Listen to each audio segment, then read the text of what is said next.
Alhamdulillah. Alhamdulillahirrabbilalamin. Kembali lagi di Islami Twinda, Jamaah Islami Twinda dan rahmati Allah. Ya masih kita membahas tentang tema yang luar biasa. Air susu dibalas dengan air mata. Na'udzubillah, summa na'udzubillah. Nah sekarang kita lanjut lagi nih. Minta tanya sama guru kita Ustadz Maulana. Mohon izin Ustadz Maulana. Ya namanya orang tua ini ya. Contoh mungkin Allah yarham orang tua saya. Itu dia tuh gak pernah mau yang namanya merepotkan anak-anaknya. Tidak akan pernah Dia itu berpikir ya. Udahlah semuanya masih bisa diurus sendiri. Berusaha mandiri walaupun pada saat itu almarhumah ibu saya itu dengkulnya tuh sakit dan jalan tuh agak susah gitu. Tapi tetap aja dia pengennya tuh ya udah jangan dituntun-tuntun mama. Jadi kayak orang gak sanggup gitu. Padahal mama masih bisa gitu. Masih begitu-begitu tuh Ustadz tuh. Tapi kita sebagai anak pengennya tuh pengen banget ngurus mereka itu sampai akhir hayat gitu. Masya Allah luar biasa pengennya gitu. Tapi keputusan orang tua kan harus kita hormati. Nah ini bagaimana Ustadz? Apakah kita termasuk orang yang durhaka pada saat kita memaksakan juga kehendak kita salah satunya ya kepada orang tua yang pengen mandiri gitu Ustadz. Mohon izin silakan. Tafadhol. Izin Nabi Ustaz Sam. Baik, bismillahirrahmanirrahim. Kepada semua anak dimanapun berada. Sosok orang tua, mohon maaf ya. Bagaimana kita perlakuan kita terhadap orang tua. Dan bagaimana orang tua yang memutuskan untuk tidak mau merepotkan anaknya. Tidak mau membawakan beban kepada anaknya. Bahkan orang tua memutuskan dirinya untuk tidak merepotkan atau hidup sendiri. Nah dalam hal ini, maaf saya harus sampaikan karena berdasarkan banyak pengalaman yang kita lihat di lapangan, di masyarakat, adanya orang tua dan anak clash atau ada anak dan orang tua, mohon maaf berbeda pendapat, maka yang harus kita lakukan adalah berkata baik kepada orang tua. Berbicara baik-baik kepada orang tua.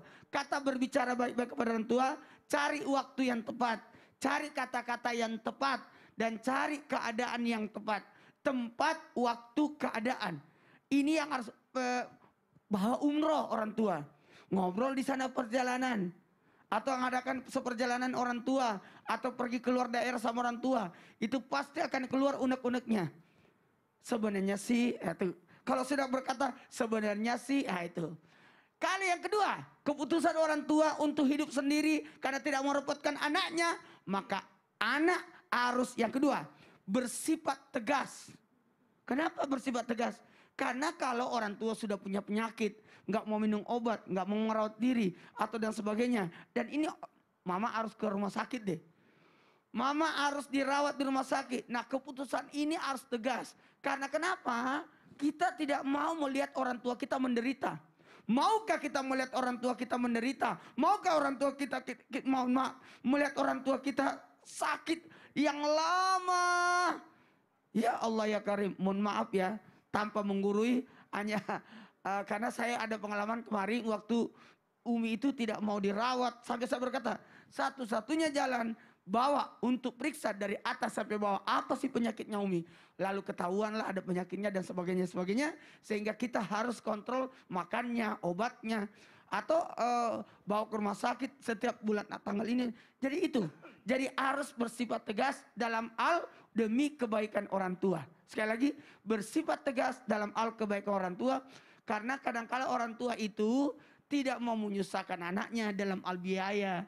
Tidak mau menyusahkan anaknya dalam hal mengganggu pekerjaan anaknya. Tidak mau merusak rumah tangga anaknya. Inilah perhitungan-perhitungan orang tua. Karena berdasarkan satu, kasih sayangnya terhadap anaknya.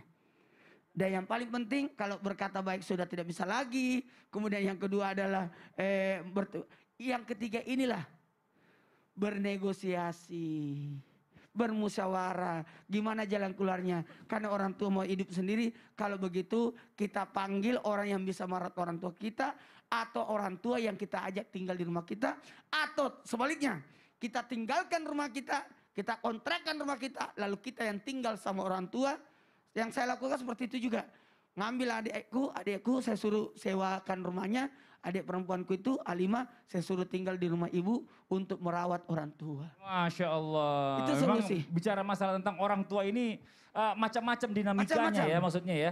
Nggak selalu melulu sama seperti itu. Macam-macam kompleks nih Kalau permasalahannya. anak yang dirawat, Iya. makin besar makin mudah. Betul. Tapi kalau orang tua yang dirawat, makin tua, lama makin susah. susah. Masya Allah. Nah ini sekarang kita Ustaz Syam, kita lanjut lagi. Iya. Yang namanya pohon jambu, buahnya pasti jambu kan Oh, gitu, bener ya. gitu. Atau mungkin ada istilahnya pepatahnya buah itu jatuh nggak jauh dari pohonnya. Kalau sampai jauh berarti terbang ke bawah angin. Nah ini yang Atau Hanyut. pohon itu berada di pinggir sungai. Betul, hanyut. Ya, Buahnya tapi- jatuh di sungai kemudian dimalir. Iya, ya namanya anak itu rata-rata itu ya, rata-rata hampir 99% sih mungkin ya menurut saya. Itu adalah merupakan duplikat dari orang tuanya. Dia melihat bagaimana orang tuanya terhadap orang tuanya begitu. Jadi saat dia besar gitu ya, dia akan memperlakukan kita nih orang tuanya seperti kita dulu memperlakukan orang tua kita. Nah ini bagaimana nih? Apakah itu bagian dari cerminan atau tanggung jawab dari orang tua? Mohon izin Ustaz Syam. Tafadhol. Bismillahirrahmanirrahim. Tabi guru Ustaz Maulana Habib Muhammad Nasfali serta guru-guru kami dimuliakan Allah Subhanahu wa taala. Jamaah yang dimuliakan Allah Subhanahu wa taala, dalam Islam tidak ada hukum karma, tapi ada yang dinamakan kama tadi nutudan. Sebagaimana engkau ingin diperlakukan, maka perlakukanlah orang lain demikian. Kalau ditanyakan apakah nanti ada orang tua yang memperlakukan orang tuanya buruk, maka akan diperlakukan juga oleh anaknya. Maka ada satu kitab atau satu buku yang menceritakan tentang kisah-kisah inspiratif. Salah satunya adalah dalam judulnya Allamatnil Hayah, kehidupan telah mengajariku. Dan salah satu judulnya adalah Kama Tadi Nutudan, sebagaimana engkau memperlakukan begitu pula engkau akan diperlakukan. Seorang anak tinggal bersama dengan ayahandanya. Ketika ayahandanya sudah mulai tua, renta, sudah tidak memiliki, yakni tidak berguna lagi bagi anaknya, maka anaknya berkata kepada orang tuanya, "Wahai ayah, saya harus apakan engkau ini? Saya menginginkan dua hal, engkau tidak ada di rumah ini. Apakah engkau keluar dari rumah atau engkau kusembelih saja?" Maka kata anaknya, apakah engkau memilih keluar meninggalkan rumah atau kusembelih saja ayah? Maka kata ayahandanya, apa engkau tega melakukannya? Kata anaknya, sebenarnya saya tidak tega, tapi memang ayah sudah sangat menyusahkan saya. Jadi pilihan ayah cuma ada dua, keluar dari rumah ini atau saya bunuh ayah, atau saya sembelih ayah. Maka ayahnya mengatakan, kalau begitu ayah memilih untuk disembelih saja dibandingkan ayah keluar daripada rumah ini. Rumah ini ayah pakai untuk mendidikmu, membesarkanmu. Daripada aku keluar dari rumah ini, engkau lebih baik menyembelih saya. Maka kata anaknya, baiklah aku akan sembelih ayah.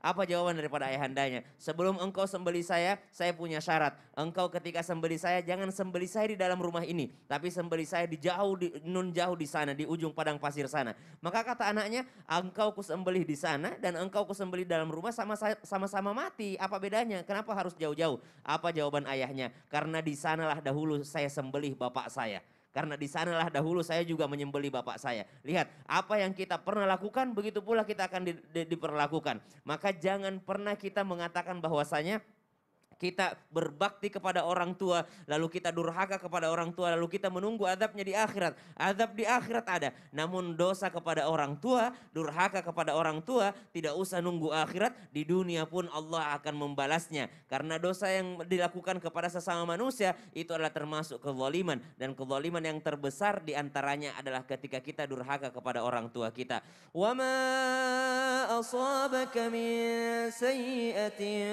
famin nafsik, dan apa yang menimpamu daripada keburukan itu karena ulah dirimu sendiri, ya. Faman ya'mal mithqala dzarratin khairan yarah wa man ya'mal mithqala dzarratin syarran yarah. Apa yang dilakukan kebaikan itu Allah akan mempertimbangkannya, Allah akan menilainya dan akan dibalas oleh Allah. Begitu pula dengan keburukan akan dibalas oleh Allah. Mungkin melalui anak-anak kita. Bagaimana kita memperlakukan orang tua kita, maka kita akan diperlakukan demikian pula oleh anak-anak kita. Walaupun tidak ada jaminan, maka teruslah berbuat baik kepada kedua orang tua kita. Wallahu ta'ala. Masya Allah, terima kasih banyak Ustaz Sama-sama, Syam. Ustaz. Nah sekarang kita lanjutkan lagi buat jamaah Islami Tunda yang ada di rumah ya. Mungkin tidak semua orang itu bisa beruntung, bisa mendapatkan yang namanya orang tuanya ini tua dan dia terus mengabdi kepada orang tuanya. Ada juga mungkin belum sempat berbakti, masih suka ngeselin, masih muda nih kayaknya orang tua kan kayak jadi musuh gitu ya kan. Ternyata nggak mendapatkan tua orang tuanya udah meninggal. Nah ini bagaimana nih? untuk menghapus kehilafan zaman dulu. Karena ngerasa pasti anak ini nggak berkah hidupnya gitu loh.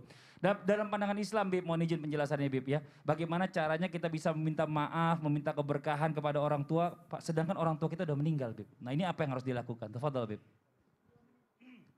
Bismillahirrahmanirrahim.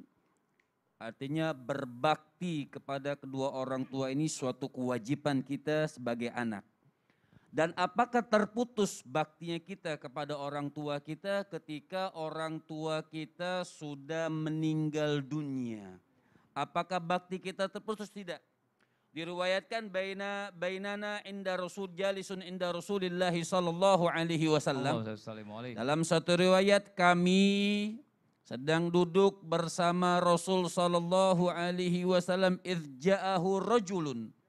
Ketika kami sedang duduk bersama Nabi sallallahu alaihi wasallam, datang seseorang bertanya sama Nabi sallallahu alaihi wasallam, wahai Rasul, apakah masih tersisa buat kami berbakti kepada kedua orang tua kami ketika kedua orang tua kami sudah meninggal dunia atau salah satunya sudah meninggal dunia? Maka Nabi SAW beliau mengatakan arba' khisal. Ada 4 di antaranya, banyak sebenarnya, ada 4 di antaranya, walaupun orang tua kita sudah meninggal dunia, kita masih tetap bisa berbakti dan tidak terputus bakti kita kepada kedua orang tua kita. Yang pertama, as-salatu alaihima. Yang pertama, mendoakan kedua orang tua kita. Makanya jangan putus. Kita baca doa, Rabbighfirli wali walidayya warhamhuma kama rabbayani shaghira. Itu Masya Allah, artinya ya Allah ampunkan aku, ampunkan kedua orang tuaku yang memang mereka, artinya mereka menyayangi sebagaimana mereka menyayangi waktu kecil.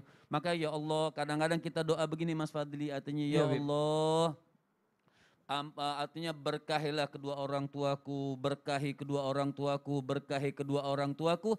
Ini maka anjuran daripada Nabi SAW. Jadi as-salatu alaihima, mendoakan orang tua ke orang tua kita. Yang kedua, al-istighfaru lahuma, mintakan ampun kepada Allah buat orang tua kita.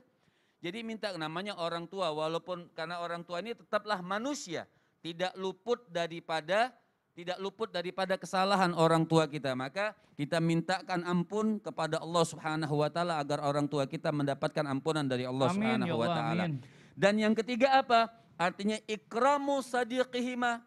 Tetap kita menghormati teman-teman orang tua kita. Jadi masih ada teman-teman orang tua kita, kita hormati, kita sambung itu semuanya. Dan yang keempat apa?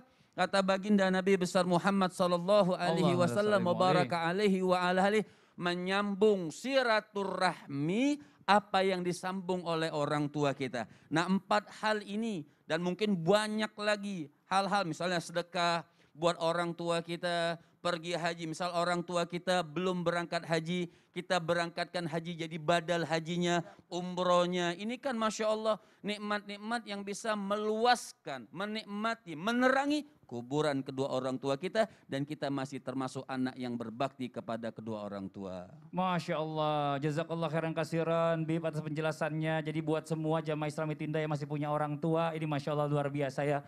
Ayo berbakti sama orang tua, karena yang namanya orang tua ini batasnya tuh umurnya tuh nggak lama lagi. Mudah-mudahan kita lebih panjang umur karena kita terus bisa mendoakan mereka. Ini Masya Allah luar biasa. Nah sekarang saya mau minta izin dulu sama Habib Muhammad, ya sama Ustadz Maulana, sama Ustadz Syam. Saya mau ketemu teman saya dulu, saya mau konsultasi kesehatan. Wah gratis dong. Gratis, mumpung Islam itu ini ya. Masya Allah. Bentar ya izin ya. Assalamualaikum. Waalaikumsalam warahmatullahi wabarakatuh. Masya Allah. Masya Allah. Jadi kalau bicara tentang orang tua itu sangat luar biasa ya, kompleks ya. Karena banyak masalah juga di dalamnya ya. Masya Allah sangat. Assalamualaikum Mas Fadli. Waalaikumsalam Dokter Lula. Wah. Masya Allah bahasanya tapi jadi sedih. Sedih banget dokter, karena ternyata banyak banget ya anak-anak itu yang gak menghargai keberadaan orang tuanya. Itu sayang banget, karena sebenarnya orang tua itu begitu berharga.